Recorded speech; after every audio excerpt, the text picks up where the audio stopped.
So one of the things we did was we decided that we could use the ideas of graphical representation and showing relationships of many to many using color, shape, size, proximity, and really take advantage of the interactive capabilities of technology to show the big picture, and then click down. In 1 or 2 clicks you can get down to very detailed level and see our stated outcomes compared to evidence of what we're actually doing. And so it's very exciting. Let's talk about the evidence. What would you consider evidence for curriculum being on the right track? How do you look at that as a academic vice president in a university? How it's important to me is a way to measure that students are learning what they say.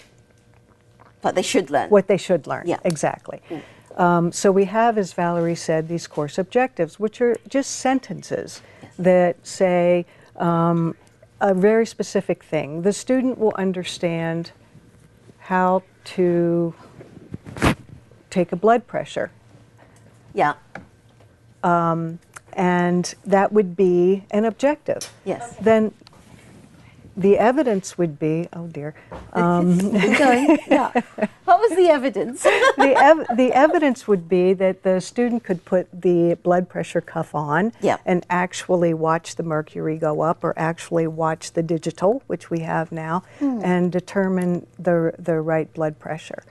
That would be an example of the evidence. Okay. So we can show that. We can show that by the student actually demonstrating it on a patient, or we can actually do that with an examination. So that's the different ways to approach the evidence. So I'm actually imagining here that the evidence could be video of those simulations. Yes. Video of people actually operate. So that goes into the system. So I'm wondering, you know, this earlier picture we saw of the podiatrist student.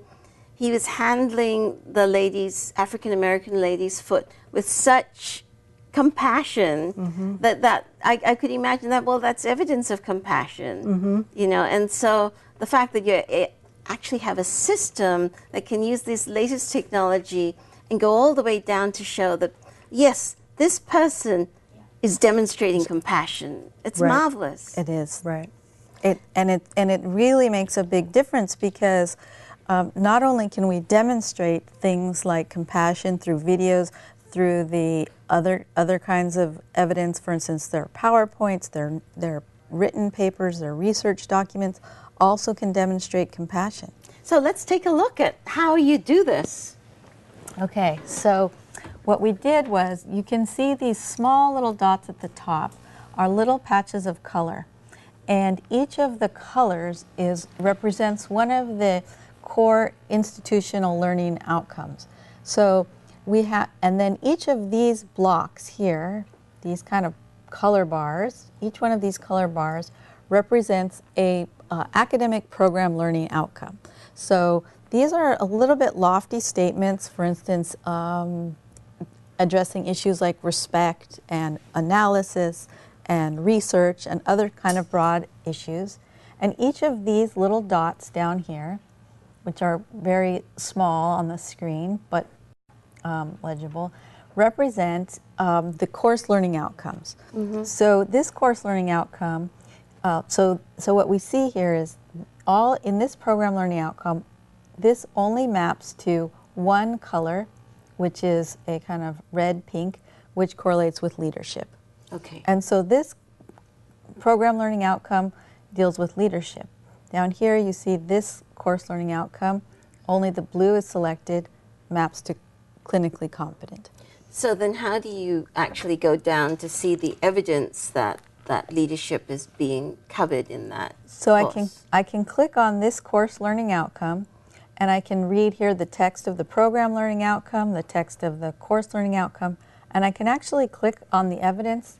And in this case, this is a research poster presentation that a student made that they actually presented at a national conference. Wow, I'm starting to see the future of education here. I mean, this is like almost the holy grail of education, where a student comes out of a course and they say, I know, I've learned leadership, I've learned compassion, I have learned this, and then people can say, well, show me, and you can go all the way down and see the poster. Mm-hmm. That's correct. And so it's creating a portfolio of the students' learning, but what's unique about this is rather than that portfolio being either at the course level, which is very specific, but it also incorporates the program level and the institutional level so that you can see all three things demonstrated in one single screen. So let's break that apart. When you say at the institutional level, earlier on, Penny, you were talking about institutional values and competencies like compassion, leadership. So I'm imagining there's a way for you to look at all your courses and see how much compassion is being taught. Yes.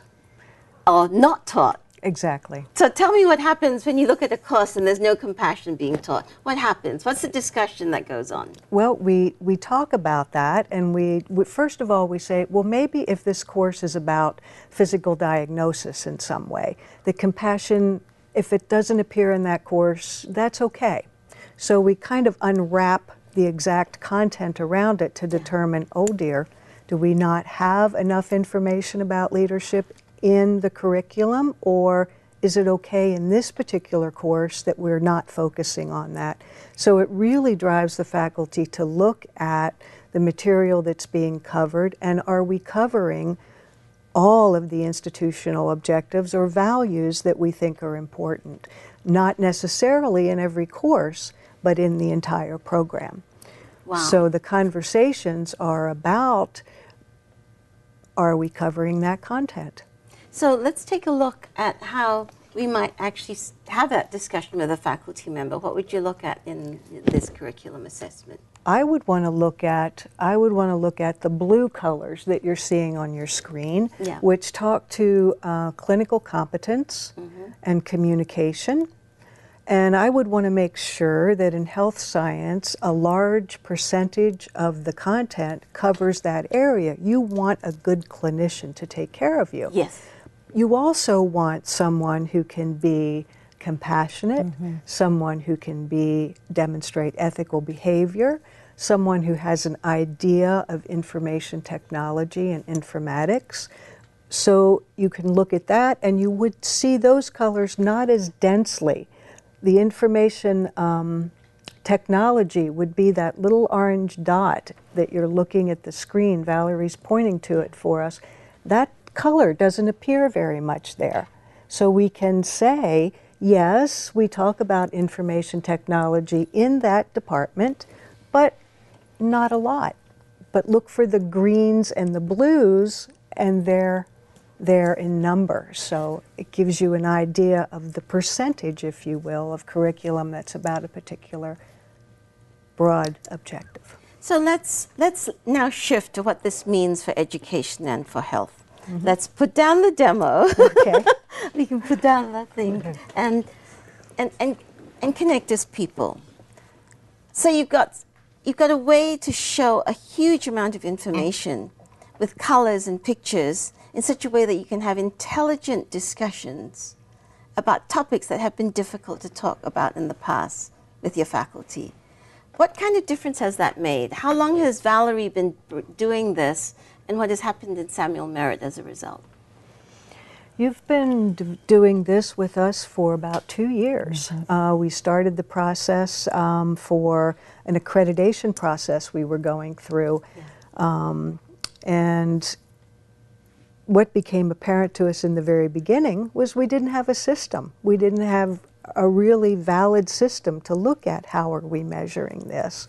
So we started there in terms of building what we call a culture of assessment. We realized quickly we didn't have the tools that we needed. We were being asked questions by accreditors that we didn't have the evidence for.